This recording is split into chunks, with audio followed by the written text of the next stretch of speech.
Salut chère famille et bienvenue sur votre chaîne préférée. Avez-vous déjà remarqué dans certaines représentations artistiques que les évangiles sont souvent associés à des symboles spécifiques? Aujourd'hui, nous allons nous pencher sur l'un d'entre eux, l'image d'un homme ou d'un ange lié à l'évangile selon Matthieu. Si vous vous êtes déjà demandé pourquoi Matthieu est représenté par une figure et quelle est sa signification profonde, alors vous êtes au bon endroit. Dans cette vidéo, nous découvrirons ensemble l'origine de cette symbolique, la signification culturelle de l'époque, pourquoi précisément chez Matthieu et enfin ce que cela signifie pour nous aujourd'hui. Le voyage de découverte que nous entreprendrons aujourd'hui nous amènera à travers le temps, la culture et la spiritualité chrétienne. Alors, je vous invite à rester avec moi jusqu'à la fin. Commençons par l'origine de la symbolique de l'homme-ange pour l'évangile de Matthieu.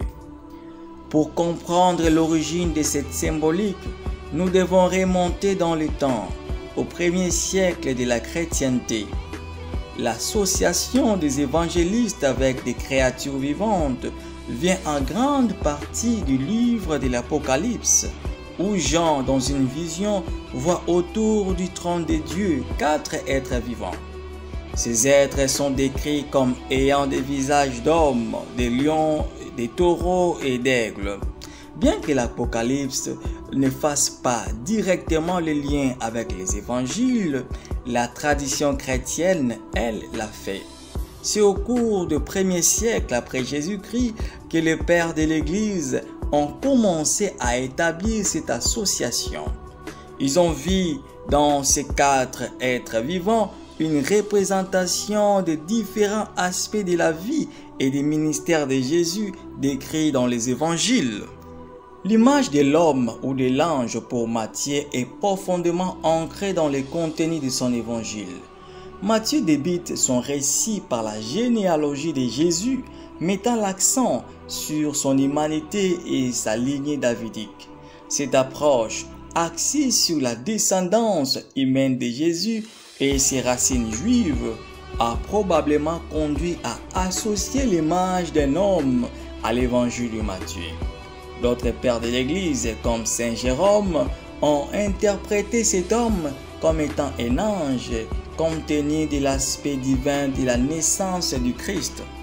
Quoi qu'il en soit, cette représentation a été adoptée au fil du temps et est devenue courante dans l'art chrétien, symbolisant les messages particuliers et l'accent mis par chaque évangéliste sur la vie de Jésus. Ainsi, en retraçant les origines, on comprend que l'image de l'homme ou de l'ange pour Matthieu n'est pas un choix arbitraire, mais reflète plutôt la richesse et la profondeur du message de son évangile. Parlons maintenant de la signification culturelle de l'époque pour l'homme-ange de l'évangile selon Matthieu. Le monde antique, particulièrement au temps de l'Empire romain, était un creuset de cultures, des croyances et des symboles. Pour comprendre pleinement la puissance de l'homme ou de l'ange représentant Matthieu, nous devons nous immerger dans cette période et déchiffrer la signification culturelle de tels symboles à cette époque. Dans l'Antiquité, l'image de l'homme était souvent associée à la raison, à l'intelligence et à la sagesse. Les Romains, par exemple, célébraient l'idée de l'homme universel qui avait une connaissance dans tous les domaines. Mais cette image de l'homme s'entremêlait aussi avec les divins. Dans la culture juive, Par exemple, l'homme était vu comme étant créé à l'image des dieux, porteur d'une dignité et d'une vocation spéciale. Quant à l'ange, il était perçu dans le monde antique comme un messager entre les divins et l'humain.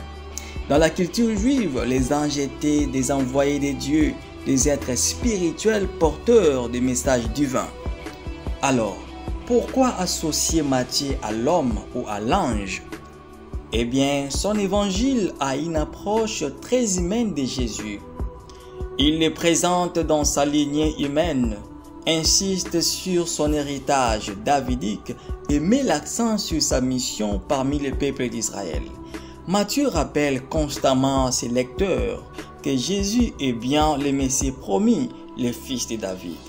Ainsi, dans un contexte où l'image de l'homme portait tant de poids et de signification, associer Matthieu à l'homme ou à l'ange revêtait une signification profonde.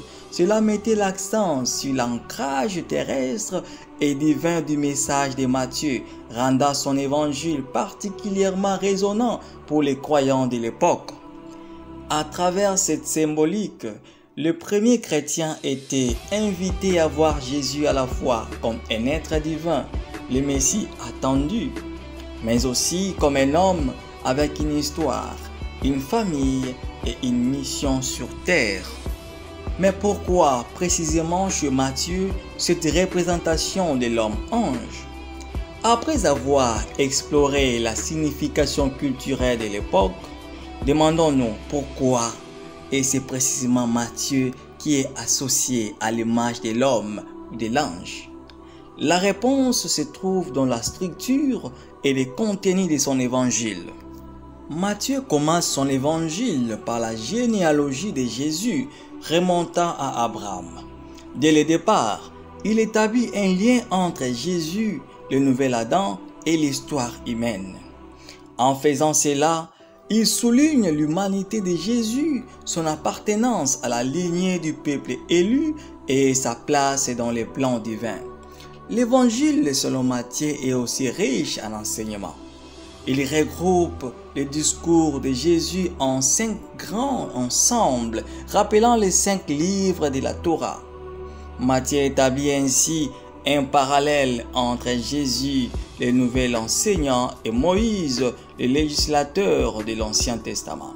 De plus, Matthieu présente Jésus comme l'accomplissement des prophéties hébraïques, établissant un lien profond entre les promesses anciennes et les réalisations en Jésus. Cet accent sur l'accomplissement et la continuité confirme le rôle de Jésus comme le lien entre l'ancienne et la nouvelle alliance. La symbolique de l'homme-ange, par conséquent, reflète parfaitement la manière dont Matthieu aborde l'histoire de Jésus.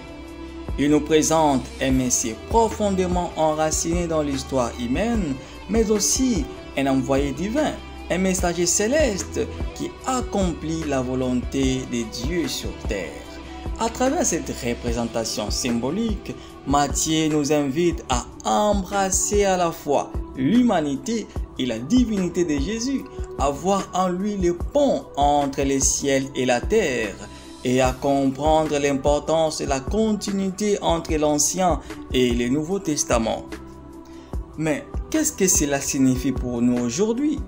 Avec tout ce que nous avons découvert sur cette représentation fascinante de l'homme ou de l'ange dans l'évangile de Matthieu, il est essentiel de se demander qu'est-ce que cela signifie pour nous aujourd'hui, vivant à une époque si différente de celle de Matthieu. Premièrement, cela nous rappelle notre dualité en tant qu'être humain.